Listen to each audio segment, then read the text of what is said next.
Bismillahirrahmanirrahim. Assalamualaikum warahmatullahi wabarakatuh. Bertemu lagi dengan saya, Miranti Handayani, dalam perkuliahan Akuntansi Manajemen.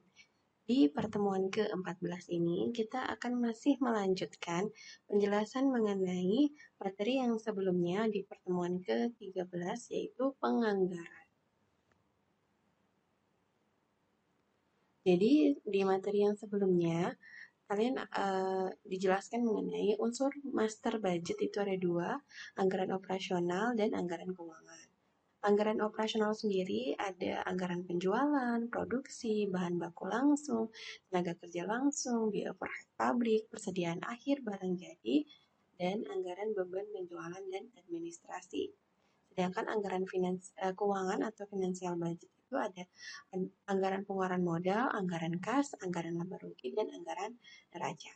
Sebelumnya sudah dijelaskan di pertemuan ke-13 terkait anggaran penjualan dan produksi. Untuk itu, hari ini kita melanjutkan ke anggaran bahan baku langsung hingga anggaran neraca. Di sini ada anggaran bahan baku langsung atau direct material budget, di mana di sini berisi rincian mengidentifikasikan bahan baku yang akan dibutuhkan dalam proses produksi. Jadi ini contoh ya, ada dibagi menjadi per 3 bulanan, triwulan pertama, kedua, ketiga, dan keempat. Unit yang diproduksi itu dia mau memproduksi produk 29.000, 54.000, 2.700, 27.600, dan 18.400. Totalnya setahun dia memproduksi itu 129.000 unit. Kebutuhan bahan bakunya untuk per unit dibutuhkan kira-kira per unit itu butuh 10 kilo. Jadi jumlah kebutuhan produknya ada dikalikan ya dengan kilogram atau kuantiti per unitnya, dibutuhkan 290.000 unit totalnya, jadi selama 1 tahun 1.290.000 unit. Kemudian ada persediaan akhir bahan baku yang dikehendaki, diharapkan ini kan anggarannya belum nyatanya ya, jadi diharapkan dikehendaki di gudang itu masih ada persediaan bahan baku. Di gudang ada 54.000, kemudian nanti di akhir periode triwulan pertama ada sisa 27.000, akhir triwulan kedua ada 18.000, dan akhir triwulan yang ketiga ada 16.000. Jadi totalnya untuk jumlah kebutuhannya ada 344.000. Kemudian ada persediaan awal bahan baku, ada sesuai dengan diperkirakan ya. Tadi kan ya masih unit produksinya ya 54.000, persediaan awalnya sesuai dengan yang direncanakan. Kemudian bahan baku yang dibeli ini mengecek dari sebelumnya ada 315, 513, dan lain sebagainya. Jadi biaya bahan baku bahan baku yang dibeli ini dikali dengan harganya 50.000 per kilo. Jadi total biaya bahan baku untuk triwulan pertama 15 juta sekian, triwulan kedua 25 juta sekian, dan triwulan ketiga 13 juta sekian, dan triwulan keempat 9 juta sekian. Totalnya biaya bahan baku yang sudah dirupiahkan adalah 63.850 rupiah. Kemudian ini ada anggaran bahan baku langsung, ini sudah masuk ke pengeluaran kasnya untuk pembelian bahan baku. Tadi kan ya ada kemungkinan ada hutang dari tahun sebelumnya, kemudian tadi di anggaran penjualan yang di sesi slide pertemuan yang kemarin itu ada anggaran penjualan ya. Nah, ini copy saja dari yang sebelumnya, anggaran penjualan. Kemudian jumlah kas yang ditagih itu butuh untuk beli bahan baku, triwulan pertama 16 juta, triwulan kedua 20 juta, triwulan ketiga 19 juta, dan triwulan keempat 11 juta. Jadi totalnya pengeluaran kas untuk biaya bahan baku selama setahun ada 67.901.400 rupiah. Kemudian ada tenaga kerja langsung, direct labor budget, di mana di sini mengidentifikasikan tenaga kerja yang akan dibutuhkan dalam proses produksi. Ini sama ya, unit yang diproduksi itu berapa, sama kayak yang tadi biaya bahan baku ya, ada 29.000, 54.000, 27.600, dan 18.400. Karena setahun dia mau produksi 129.000 unit gitu ya. Kemudian jam kerja langsung per unitnya kira-kira dibutuhkan dalam satu produk tuh dibutuhkan 0,6 jam atau kira-kira 36 menit ya. Jadi semua sama. Jadi tinggal dikalikan. Jadi jam kerja langsung yang dibutuhkan itu untuk triwulan pertama 17.400 jam, triwulan kedua 32.400 jam, triwulan ketiga 16.560 jam, triwulan keempat 11.040 jam. Totalnya ada 77.400 jam untuk dalam produksi berapa nih? 129.000 unit gitu. Kemudian biaya per jamnya itu 200, nah tinggal dikalikan. Jadi jumlah biaya tenaga kerja untuk satu triwulan itu 3.480 rupiah. Kemudian triwulan kedua itu butuh 6.480.000 rupiah. Triwulan ketiga dibutuhkan 3.312.000 rupiah. Dan triwulan keempat 2.208.000 rupiah. Mulai ada anggaran biaya overhead pabrik, di mana di sini merincikan biaya pabrik selain biaya bahan baku langsung dan biaya tenaga kerja langsung. Jadi yang harus dikeluarkan untuk memenuhi ekspektasi produksi di masa yang akan datang. Jadi biaya overhead juga diperlukan ya dalam suatu produksi manufaktur selain bahan baku dan bahan tenaga kerja langsung. Jadi ada tadi sama ya, jumlah tenaga kerja langsung, jam tenaga kerja langsung tadi kan di slide sebelumnya ada nih ya. 17.400, 32.400, 16.560, 11.040 unit gitu, jam gitu, mohon maaf. Nah, ini dikalikan dengan biaya overhead variabel. Kalau biaya variabel kan dianggap setiap unit itu membutuhkan biaya overhead variabel itu 25 rupiah. Jadi dikalikan hasilnya anggaran biaya overhead variabelnya sekian, totalnya 1.935.000 rupiah, sedangkan biaya overhead tetapnya untuk setiap triwulan itu 180.000. Jadi jumlah anggaran biaya overhead pabriknya untuk triwulan pertama 615.000, triwulan kedua 990.000, triwulan ketiga 594.000, triwulan keempat 456.000 rupiah. Kemudian di penyusutan juga karena ada overhead tetap, jadi ada penyusutannya sama ya, 40 estimasi ada 40.000. Jadi kas untuk yang dikeluarkan untuk biaya overhead pabrik itu ada totalnya biaya jumlah overhead dikurangi penyusutan ada 575.000. Ini ya, triwulan kedua 950.000, triwulan ketiga 554.000, triwulan keempat 416.000. Ya, totalnya biaya overheadnya 2.495.000. Kemudian anggaran persediaan akhir barang jadi gitu. Di sini mengidentifikasikan persediaan barang jadi dari proses produksi pada akhir tahun gitu ya. Di akhir tahun secara biaya-biayanya kuantitasnya dibutuhkan 10 kg bahan baku untuk satu unit produk. Tenaga kerja dibutuhkan 0,6 jam ya.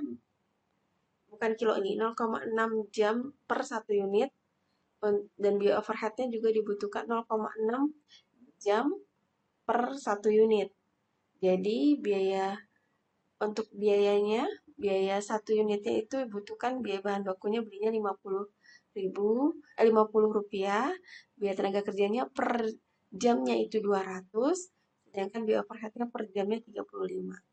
Jadi total yang dibutuhkan adalah untuk satu produk itu 641 rupiah. Nah, tadi kan persediaan barang jadi itu ada 4.000 unit, kemudian dikalikan dengan jumlah produk per unitnya tadi berapa? 641 ya. Jadi persediaan akhir barang jadi direncanakan adalah 2.564.000. Kemudian anggaran beban penjualan dan administrasi. Selain tadi proses operasi, kita juga ada anggaran penjualan bagaimana mendistribusikan, bagaimana proses sampai selesai suatu produk bisa tercatat juga dalam administrasi. Mengidentifikasikan beban dalam bidang-bidang selain biaya fabrikasi yang dikeluarkan dalam periode anggaran. Itu ada anggaran penjualan, ini dianggapkan untuk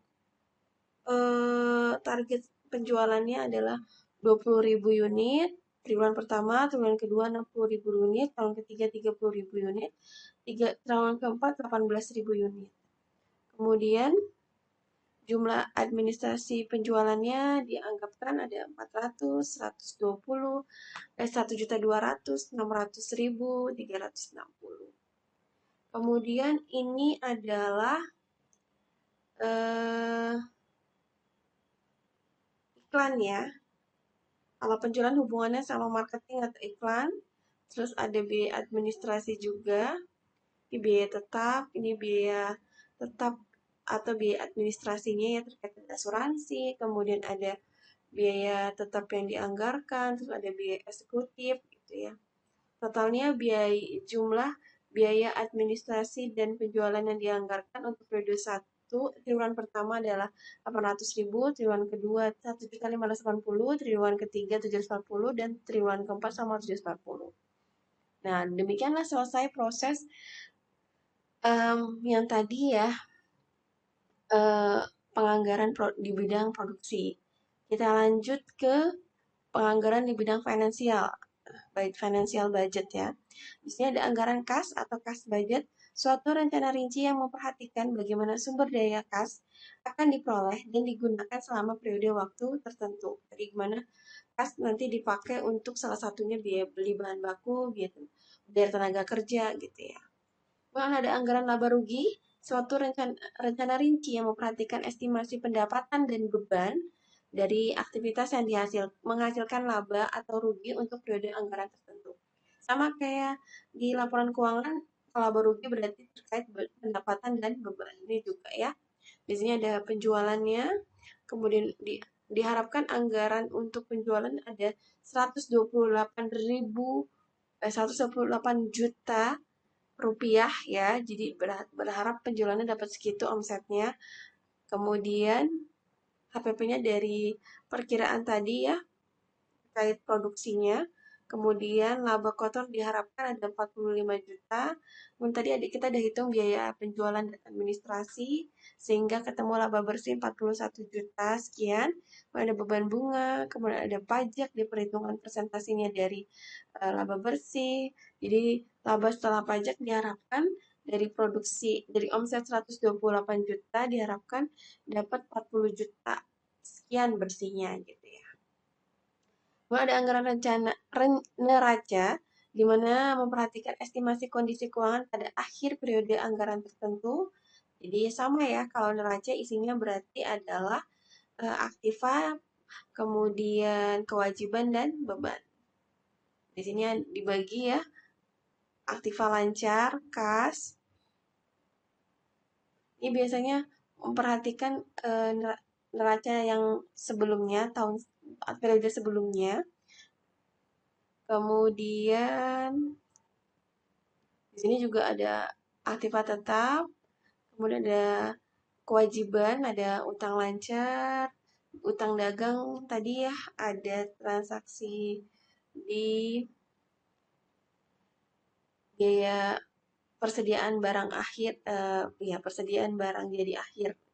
Ada utang dagang, kemudian ada saham untuk ekuitas, saldo laba, kemudian jadi totalnya tetap harus sama ya, aset harus sama dengan kewajiban plus modal. Kemudian, nah ini kita review sedikit terkait bagaimana pembelajaran kita di sebelumnya sudah saya jelaskan. Di sini ada schedule rinci yang mengidentifikasikan tenaga kerja yang dibutuhkan dalam proses produksi meliputi, kalau ada tenaga kerja ya jelas itu pasti em, anggaran atau terkait tenaga kerja langsung per unit. Kemudian schedule rinci taksiran biaya pabrik selain biaya bahan baku langsung dan biaya tenaga kerja langsung, itu adalah biaya overhead pabrik. Jadi BOP ya, tarif BOP variabel. Jadi BOP ada dua, variabel dan tetap. Kemudian schedule rinci yang menginformasikan persediaan barang jadi dari proses produksi pada akhir tahun meliputi itu terkait barang jadi, berarti dia ada hubungannya sama ini biaya bahan baku langsung ya. Kemudian nomor 4, suatu rencana rinci yang memperhatikan bagaimana proses sumber daya kas akan diperoleh dan digunakan selama periode waktu tertentu adalah definisi dari anggaran kas ya, jelas ya. Sumber daya kas akan diperoleh dan digunakan berarti anggaran kas. Kemudian nomor kelima, suatu rencana rinci yang memperhatikan estimasi pendapatan dan beban dari aktiva yang menghasilkan laba atau rugi untuk periode anggaran tertentu adalah definisi dari ada pendapatan dan beban berarti dia anggaran laba rugi. Cukup sekian untuk materi kita hari ini. Ini adalah akhir dari mata kuliah akuntansi manajemen. Semoga semuanya paham. Kurang dari saya mohon maaf. Sampai ketemu lagi di lain kesempatan. Dan jangan lupa di subscribe, like semua ya video saya. Terima kasih. Wassalamualaikum warahmatullahi wabarakatuh.